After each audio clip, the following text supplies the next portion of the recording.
I am 23 years old. I own a multi-million-dollar marketing company. I run a team of 11 people. I've been able to invest over $1 million into real estate. Actually, I was able to do that by the time I hit 21. I started this company at 20. I've scaled our company to $500,000 months. I went from 0 to 100,000 on TikTok within 30 days. I've scaled my Instagram. I've scaled multiple TikToks account. I've created nearly $100 million in client revenue. And like I said, I'm 23. So I want to give you kind of my top 3 insights or takeaways that I've learned as somebody who has been able to create this amount of revenue and create this life for myself at such a young age. My number one piece of advice to anybody who is scaling a business or honestly doing anything that you want to be successful at is to make yourself okay with being a beginner, because your first anything is going to be terrible. You're going to be bad at it. You're going to embarrass yourself. You're not going to like the way that it looks or the way the final result is, but being a beginner is so necessary. I grew up riding horses because I was involved in therapeutic horseback riding because of my cancer and losing an eye. I obviously have no depth perception, so love that for me. And something that you learn very quickly being around horses is how humbling it is and how small you are. And you learn that every single new level, you are going to be a beginner again. It doesn't matter how good you get at something. When you reach the next level, you are again a beginner. And so anytime I would be riding a new horse, or I would be improving my time on the barrel pattern, or I would be training a horse for somebody, every single thing that I was doing, as I got better and better at it, it's like you're continually a beginner at that next level. But the only way to actually get good at something is to allow yourself to be terrible at it. Trying to overanalyze, trying to perfect everything in the beginning is never going to get you to where you want to be. Giving yourself the grace and the space to be really bad at something and just put out the work, put in the time, that is the only way that you are going to move forward. And so I know that a lot of people talk about this concept of messy action, and I think that's really smart. And there is an element to that where it's like you do just have to step into what you're doing and take risks and whatever, but it's not so much about doing it messy.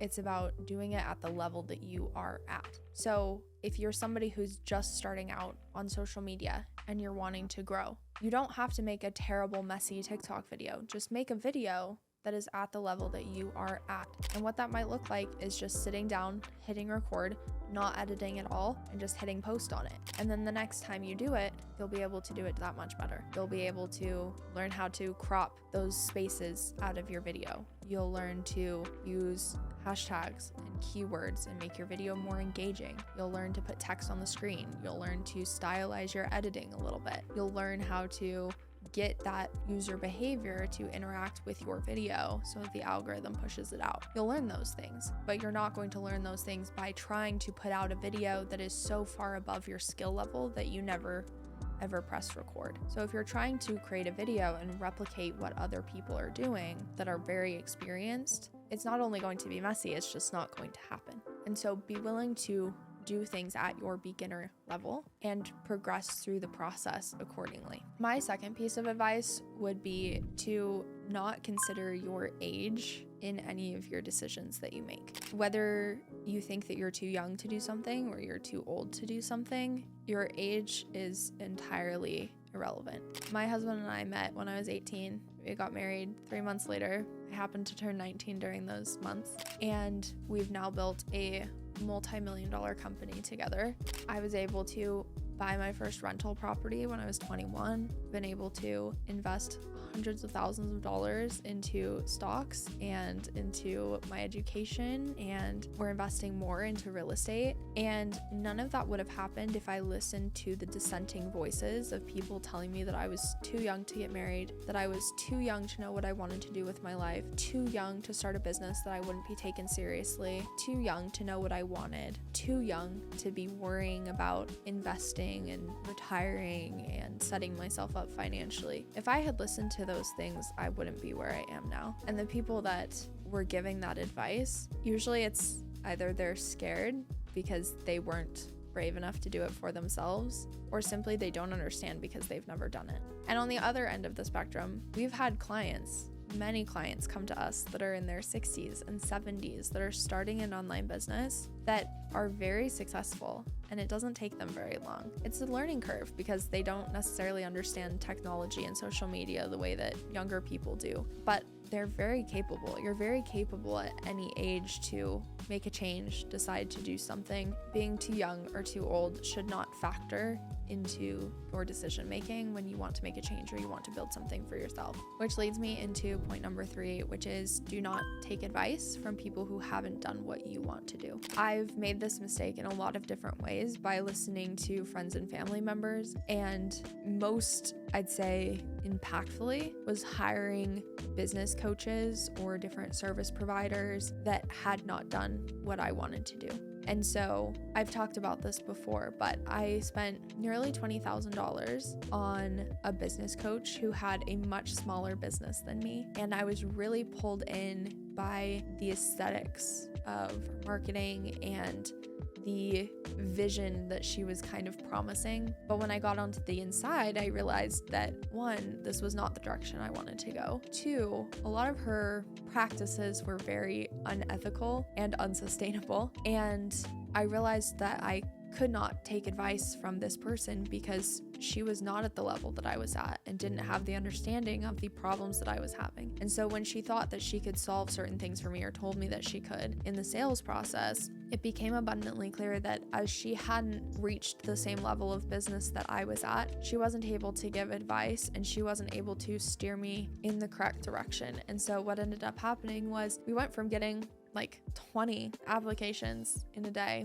We were getting tons of leads, tons of DMs, just really, really killing it. And when I shifted my marketing strategy, it was like somebody turned off the tap. And the second that I stopped trying to fit myself into what she had told me, and again realized that I was so much further ahead in business than her, it was like the tap turned back on. Once I leaned into what I knew that I was good at, and once I doubled down on what I knew from my own experience, things just exploded again. So don't take advice and don't let people that haven't accomplished the same level of success as you or the level of success that you want to give you advice and steer you in the wrong direction. I think one of the most impactful things that you can do for yourself is to educate yourself, and that doesn't necessarily mean going to college and getting a degree. I read probably 30 to 35 books in a month, and not that you have to read that many, but I'm constantly reading, I'm constantly listening to podcasts, I'm constantly watching YouTube videos, I'm buying courses, consuming them, investing in mentors, investing in coaches and different strategists, because the more that I can improve myself, the more I can condense the learning curve that it's going to take me to accomplish the things that I want. But the caveat to that is that you have to actually take and implement what you've learned. There's so many people that are forever students that just keep buying courses.